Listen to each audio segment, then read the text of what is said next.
Well done, guys. Um, Today I will be taking us through payroll accounting using Microsoft Excel. So these are the agenda. We shall be looking at the introduction to payroll accounting. We should look at attributes of a payroll, two major parts of payroll, the benefits and the deductions. Look at the source documents required, and then we'll look at a practical example as our usuals. So let's move on, relax, and make sure you concentrate. Now, introduction. So, in a simple term, consider payroll is a detailed statement showing amounts payable inclusive of allowance and deductions attributable to an employee. So let me just chip in some stuff. So you see, payroll is one of the most essential records of a business entity. So all forms of entity, be it large or small scale enterprise, prepares payroll. So the emergence of employee in an organization give birth for the presentation of payroll. So as we all are aware that salaries and wages contribute a significant percentage to the total value of an entity. Hence, there is a need to put in place an appropriate payroll system. So, irrespective of all the facts I've been stating, tax laws requires entities to have a payroll system in order to generate what we call pay as you earn, payee, and other income tax liabilities of employees. So it is the duty of the management, coupled with the accountant or an account officer and the HR, the human resources department, to ensure there is an efficient payroll system in an organization.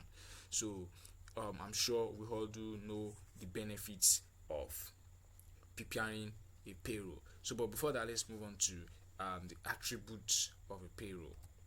So, for a payroll system to be efficient, you need to watch out for all these attributes.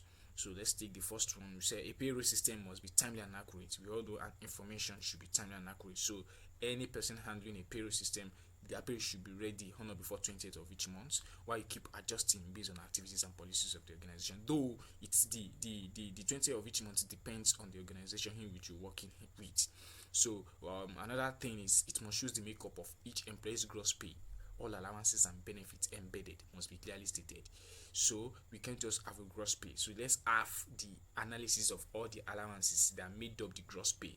So all deductions must be justifiable and clearly stated as well. So all information regarding the deduction must be provided. Like you deducted a form of tax from an employee's emolument, so you need to make sure the deductions are justifiable and are clearly stated.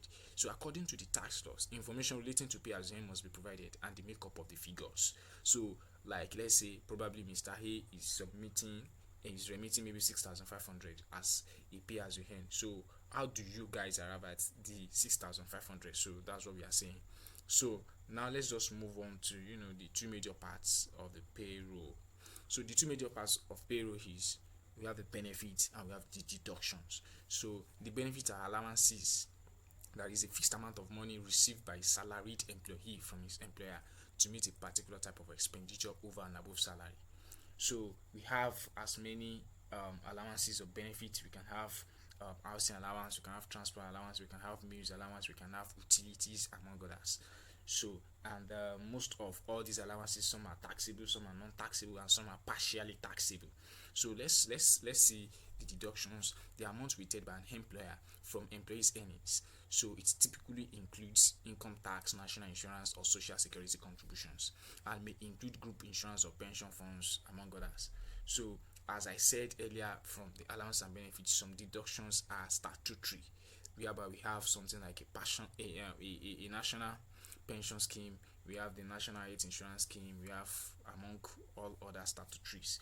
So let's just talk about the source document needed.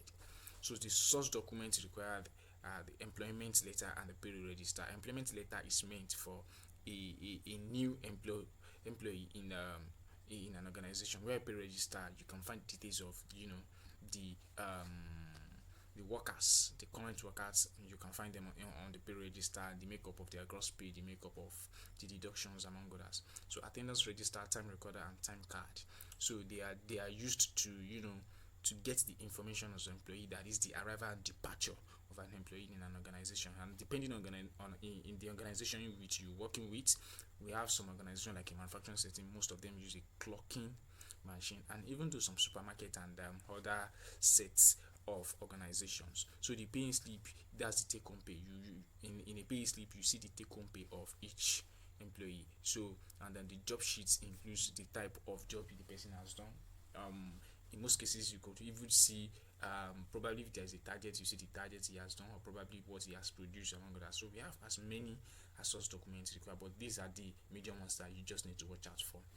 So let's look at our practice question. And this is the practice question. I'll just try and analyze the practice question so that we all can, you know, have an edge when we want to start solving. So you just got employed as an accountant of an organization on February 2020, and your first task is to prepare payroll schedule for the month of February 2020. You instructed the account officer to provide you all the members of staff payroll record, inclusive of unnecessary deductions deemed to be deducted from the salary. So the account officer presented you the following details. We have David Halbert, Monica Turo, Berlin, Drinkwater, Joy Praise, Mary Austin, and Gladys Jr. So we have the basic pay 14,000, 14,500, 15,000, 15,500, 16,000, 16,000. So the allowances, they have housing allowances 20% of the basic pay, transport allowances 10% of the basic pay, meal allowance 5% of the addition of basic pay and housing allowance. Utilities, we have 2% of addition of basic pay and transport allowance. The deductions, we have pension, which are 8% of the addition of basic pay, housing and transport allowance. Loan repayment, Gladys Jr., Joy Praise and Monica Turo are on 30%, 30,000 rather, interest fee, and they had to pay 5,000 each every month. Their last payment will be March 2020. So initially they have been paying the loan, so they deduct another 5,000 from their salary. So the penalties, the company punishes those who are absent from work without prior notice by withholding a 2-day salary from such staffs. So the working days is based on 30 days. So Mary Austin and David Albert were absent for 2 and 3 days respectively. So what this means is, if you are absent from work from a day, they will remove a 2-day salary from your work. So those who are absent for 2 days, they will remove 4 days. Those who are absent for 3 days, they will remove 6 days. I'm sure we all got that. So pay, the account officer could not find the record. I'm sure we can do that ourselves. So require prepare the payroll schedule taking into consideration some necessary facts stated above. Calculate the pay as you earn payee attributable to each employee. So now what we do is we go to Microsoft Excel, and we'll see a template that I have prepared for us. So and we can start inputting all the necessary information that we'll need. So guys, relax and watch. Guys, this is the format I have for us. So I will be using this format to prepare the practice question. So we have the housing allowance. It says 20% of basic pay. So what we just do is equal to SUM open brackets. So 20% will be 20 divided by 100. So then we'll multiply our answer by the basic pay. That's the basic allowance. I'm sure we all can do this. So what you just do is just command the formula, just a double click here. So I'm sure we all got this. So moving to transport allowance, we'll come here. So we'll do the same. 10% of basic pay. So equal to SUM open brackets. 10% is 10 divided by 100, and then we'll multiply it by our basic pay. So what do? We'll still command the formula, so it will do the same thing for others. So I'm sure we are all getting it. So mean allowance is 5% of basic pay and housing allowance. So we'll say equal to SUM. It's the addition of basic pay and housing allowance. So we need to add basic pay and housing allowance together. So we'll close the bracket and then we'll multiply it. So by 5%, 5% is 5 divided by 100. So I'm sure we are all getting this. So we'll command the formula again. So we'll come here. What do we need to do? 2% of addition of basic pay and transport allowance. So SUM open bracket means to add basic allowance and transport allowance together. So we say basic, comma, we say transport. So we'll close the bracket. That's 2%. So we'll say 2 divided, so multiply 2 divided by 100. So I'm sure we all are getting this. So we'll say command the formula. So go to gross pay. Gross pay will be the addition of basic pay, housing allowance, transport allowance, meal allowance, and utilities. That is all our allowances added to the basic pay. So we know what to do. Equal to SUM open bracket. So we'll just come. So we'll say within this range. So I'm sure we all are getting this. So just do a double click to do the same for others. Good. So pension is 8% of the addition of basic pay, housing allowance, and transport allowance. So we say equal to SUM open bracket. So basic pay is here, then housing allowance is here, then we'll add transport allowance. So we'll close the brackets and we'll say multiply by 8 divided by 100, that is the 8%. So press enter and we'll still command the formula. I'm sure we all are getting this. So loan repayment. So let's check our questions and see those who have loan repayments, and then we input them here. Junior, Joy Praise, and Monica Arturo.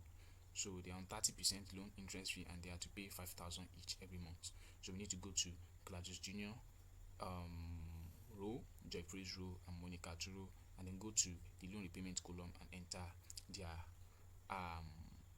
amount. That's 5,000, Joy Praise 5,000, and Monica Arturo 5,000. So that's that. So let's see, we have penalties. So let's check our question to see the information about penalties. Mary Austin and David Albert were absent for 2 and 3 days respectively. So for Mary Austin, we are deducting 4 days in total, and for David Albert, we are deducting 6 days in total. So Mary Austin is 2 days, so we say equal to SUM. So it's gross pay divided by 30. So by that we can get the amount per day. So we need to multiply this by how many days? By 4 days. I'm sure we all know how we got that.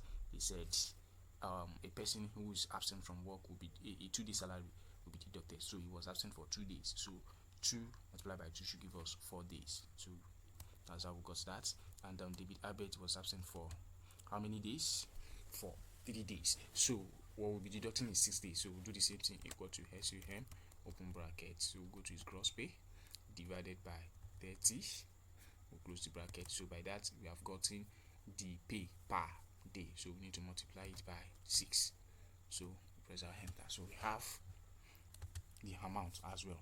So for pay as a earn, according to the information the account officer could not supply us the pay as a earn. So it's something we could calculate ourselves. So but before you calculate that, there's something you need to watch out for. So let's look at the gross pay. Is the gross pay up to 300,000 annually? That is what I'm saying is, does the gross pay is it up to 300,000 as an annual income? So let's check.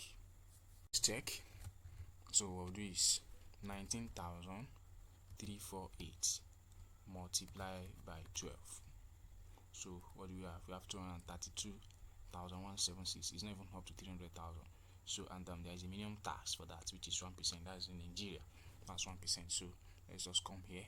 So and if you calculate for Monica Arturo, Berlin Drinkwater, Joy Praise, Mary Austin, Gladys Junior, they are not up to 300,000. So so we are applying 1% to all of them for their pay as you earn. So to do that, we'll just say equal to SUM, open bracket, go to their gross pay. We'll say this multiplied by 1% is 1 divided by 100. So we'll close the brackets. So said if you check by calculating this,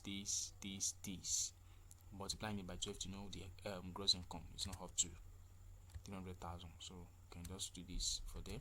So to get to that deduction, equal to SUM, open bracket, that is your whole deductions from pension to pay here.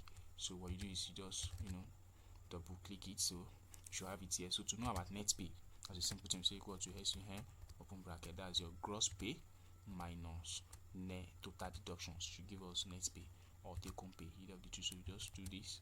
So for us to know the total, so we can just say equal to SUM, open bracket. So you had everything here. So press enter, or you use the auto sum. So what you do is just command the formula for everyone. So in total they have 125,762 to pay. So and they actually paid 93,222 naira 51 kobo. So guys, just practice this on your own and make sure you're able to get yourself familiar with it. So if you want these formats, you can just go to the comment section and drop your email, and straight away we'll send the formats to you. So guys, do not forget to hit the subscribe button. So if you want to get notified of our subsequent videos, you will see a notification bell by your right. So just click the bell and you get notified of our next educating and sensitizing video. So guys, thank you.